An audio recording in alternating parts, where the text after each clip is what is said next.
you can see a lot of the research that's been put into this. So, for example, one test, just to show you how highly specific some of the testing has been, psoriasis of the skin, which is usually treated with ultraviolet light, 9 degrees of ultraviolet light. If you do this treatment together with mindfulness meditation, the healing effect occurs 4 times faster than if you don't have the mindfulness. So this is showing that in fact, Buddhism was never really supposed to be a religion. It was supposed to be a series of tips, tricks, and tools which a human being can use for self-development. The ultimate goal is enlightenment, whatever that is. We don't need to define quite what enlightenment is.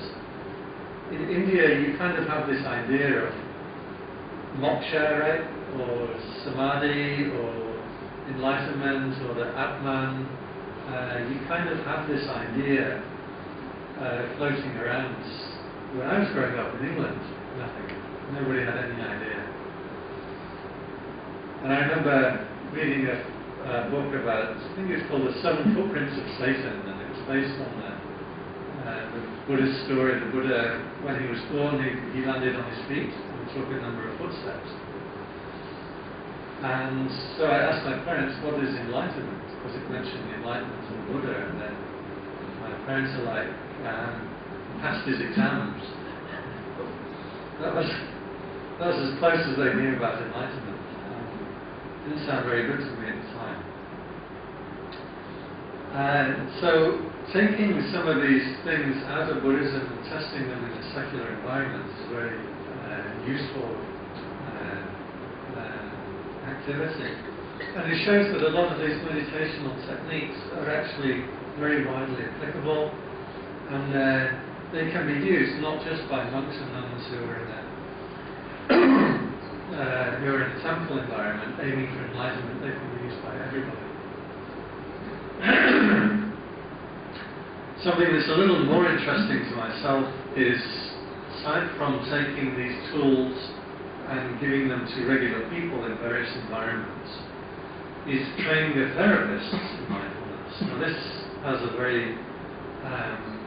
this also is a very beneficial process, because often the kinds of people who they're giving this training to, this mindfulness training to, are people who are in depression, or people who are sick, or people who are ill.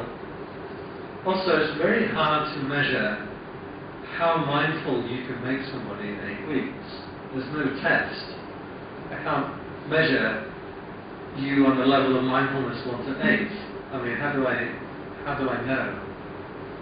So just because you've done the course doesn't mean that you're actually any good at mindfulness. I can give one example. In my temple, some people come and they get to samadhi, concentration, just like within a few hours. And other people, like myself, we have to work for years and years and years and years to get just even a little bit of concentration. So it's very hard to measure. So the training people in mindfulness who are in a difficult situation has a limited application. But training the therapists, training teachers, training doctors in mindfulness meditation techniques, this has a much greater effect. And especially with therapists, if you've done much mindfulness training and you're practicing mindfulness or you're practicing this meditation with yourself while you're engaged with patients, there's a measurable difference in the feeling then of the patients, and that can be tested. Do you feel the therapist was attentive? Do you feel that they listened? Do you feel that they understood, etc., etc., on a level of 1 to 10? If the therapist is trained in mindfulness, then you can see immediately there are higher scores.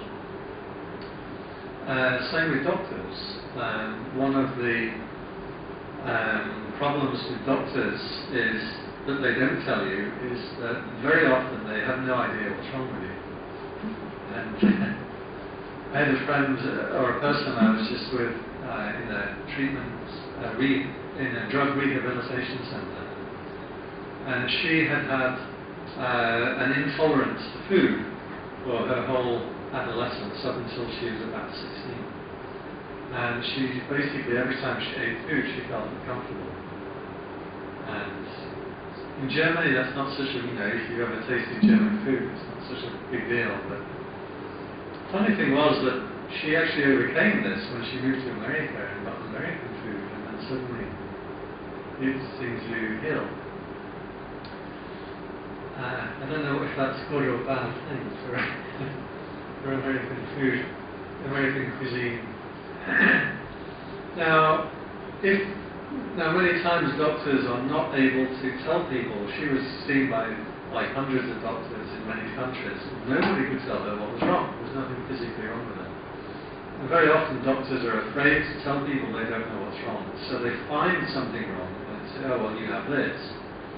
Because of a kind of fear when you're relating to a patient. Now these are the person's own, this is the doctor's own feelings that are now coming in between the treatment. Another example is a man that I'm reading at the moment, I don't know how you say it, I don't know how you pronounce his name. This book is kind of Ariely? Okay, have you seen this book? This is one that Raj gave me, Raj Mitra from IILM Singapore. You can see him on. Yeah. Thank you so much. Okay. Good. You can see him on TED. You've all seen the TED website. Okay. He had a very interesting presentation on TED because early on in his life he was covered in burns, very high degree of burns. And every day they would give him bandages and treatments, and the nurses would come and they would take off the bandages, reapply the treatments and reapply the bandages.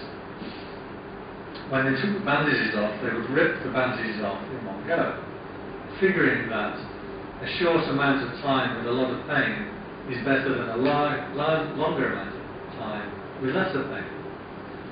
And so this tweaked his interest, being the victim in this, being the sufferer. And he did a lot of research into it and found out that that isn't true. That short and sharp pain is a lot worse than long and slow pain. One of the effects of this was you can give people a lot amount of pain, but give the last section of the treatment with very low pain. Then their memory of the whole thing will be of lower pain, right? Even though they have the same level of pain. What was very important was just the last section. Now, if their memory then of the pain is lower, next time they come into the treatment, they have a lower expectation of pain, and therefore they have a lower experience of pain. So a lot of very interesting research was done into this, but the one that really struck me was at the end, when after he'd done all of this research, and he brought it back to the nurses, and he said to them, look, here's the research, you're approaching this in the wrong manner. And so he showed them all this research into the level of pain of the patients.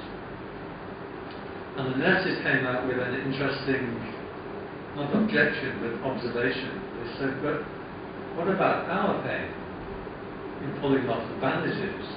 And this hadn't even occurred to him, that there was a difference due to this. They said, well, what about our pain? We feel bad by doing something to patients that is going to cause them pain. By pulling the bandages off quickly, we're lessening our amount of pain by lessening the amount of time that we're spending with the patient.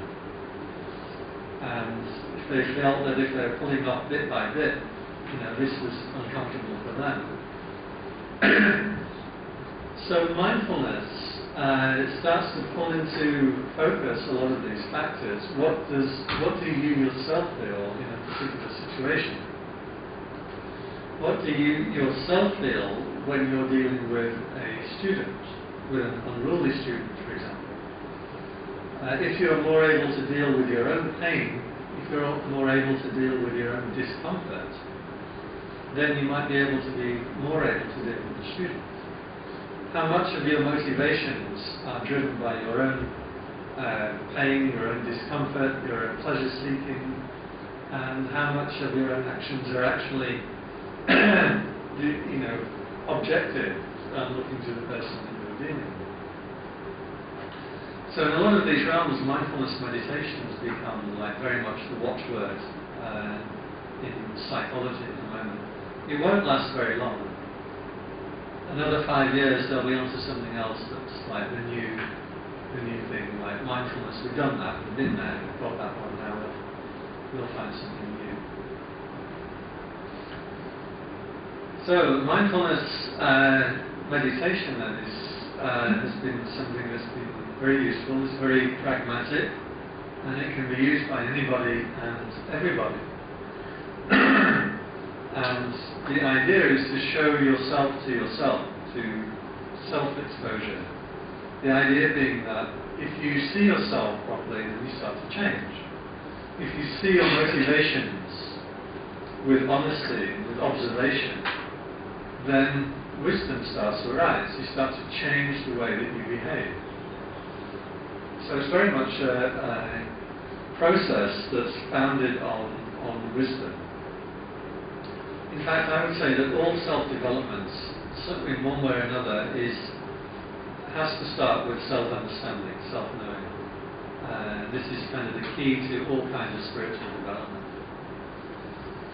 Now, mindfulness is one of many techniques. It's one of many kinds of meditation. It's just the one that we're going to talk about today. But it's also something that ties in with every other kind of self-development. So if I ask, for example, is there anybody in this room who feels that you have enough compassion, that you couldn't do with a little bit more compassion? Anybody feel like you're high enough up on this grade? Anybody feel you have enough humility, or could you all do with a little bit more humility? Anybody feel that your ego is not too big, that your ego could do a little bit reduction there? Loving kindness. One we were talking about the other day was compassion is very big in Buddhism, especially Mahayana Buddhism. They're very big on talking about compassion and teaching compassion. And compassion's like obvious because, compassion is feeling for other people's suffering. In Buddhism, you have these four, what they call the godly qualities, or Brahma Vihara, the godly abode of the Devas, something like that. One is loving kindness, to be unconditional, practice unconditional love. One is compassion. Another one is equanimity, which is interesting in itself. But the third one is mudita, which is sympathetic joy. And mudita is supposed to go hand in hand with compassion. Now, sympathetic joy is taking pleasure in other people's successes. And